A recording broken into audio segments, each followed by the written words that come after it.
There has been a philosophical route to control others since man could first convey a language or put it in writing. As soon as people had power, and one slime ball that came out of the ocean developed into a stronger man than his neighbor, somebody had the inclination to control someone else.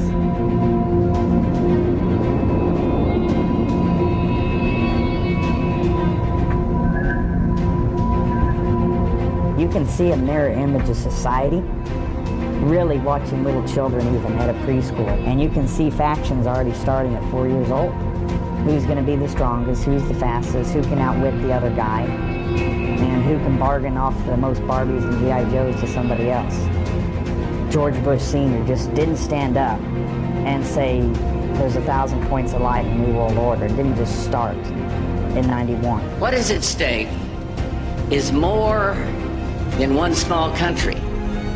It is a big idea, a new world order, where diverse nations are drawn together in common cause to achieve the universal aspirations of mankind: peace and security, freedom, and the rule of law. You can sell anything, if you think about it. Look at the circus. And if they can sell and pitch their goods and hardware to people, and it makes people feel good even though it's a false sense of security, like we have to do this to protect you from yourself.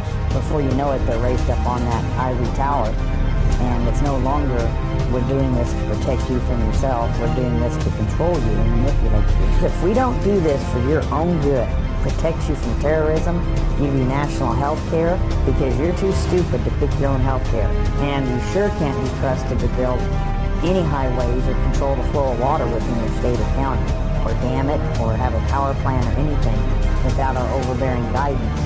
So you need to surrender all these skills and freedoms to us. If you were to analyze them mentally, many would be diagnosed as megalomaniacs and sociopaths. Everybody has varying degrees of desires, even sick people. How sick they want to be, how in charge they want to be. So some people will naturally be fine with just being in charge of a few thousand people. Others think in the size of nations. The best way to control a population is through resources. You don't gain much ground going door to door and kicking in doors and doing armed seizures. If you can control the ability for people to prosper and produce, and to eat and to drink, then you control a population. By over-regulating industries with no scientific proof, you have crushed the ability for American manufacturing to be the lead in the world. And if we're not the lead in the world, and you start closing plants, people aren't working, which means they're not buying food or buying Christmas presents. We should be the #1 exporter of wood products. What do? We continually, year after year, set a new record of catastrophic wildfires, burning up in a matter of days. You cannot recover that. I can't wave a wand and make 200 years, 300 years of forestry grow for your children to enjoy. So it's that Hegelian dialectic. If you create the catastrophe, then you already have an answer to that catastrophe ahead of time. Then you create a catastrophe so you can come in and be the hero and save them. We cannot continue on this path without imploding, self-destructing. You will always have predator and prey. As we get weaker and weaker, we invite the predator. Now we can say it's North Korea or China or Venezuela. An adversarial country that seeks to have a larger stand in the world with a military or economically would be a fool not to pick on a country with the rich resources that we have and not make an attempt at a takeover. Do I want it to happen? Absolutely not. I'll be the first person to fight a red wave of Chinese invading us. I guarantee you I'll be up front with good friends. But if for an adversary not to take advantage of our weakening position strategically or tactically, they're not going to pass that up. And I don't see how we're going to get out of the curve. We're not going to get through one more generation. Look at the ammunition sales that have been going on. What does the USDA Forest Service need to be stockpiling current combat 5.56 ammunition and 16 ammunition? Is there like some wave of Smokey the Bears that are rabid right now? Okay, somebody's preparing for something. They obviously aren't doing it to protect us. I think they're afraid of a cataclysmic backlash. I mean, you can only push the people so far before they said enough's enough. How do we mitigate the damage? How do we do something good? We do some introspection, if you will. I'm not talking some Buddhist thing. I just mean that old phrase of looking in the mirror, saying, here's what I believe in, and here's what I'm willing to die for.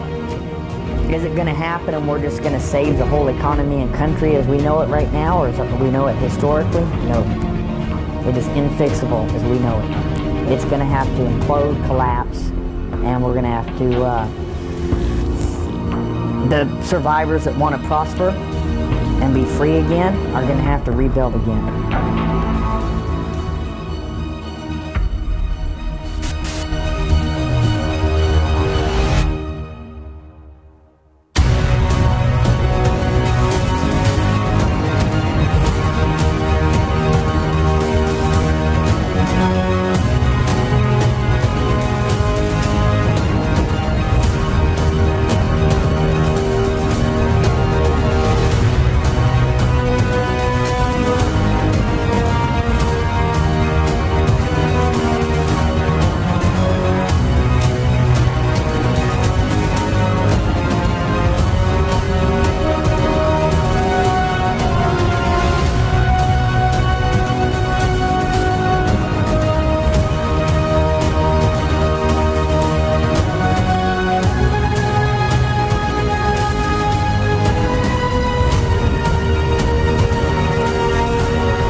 Thank you.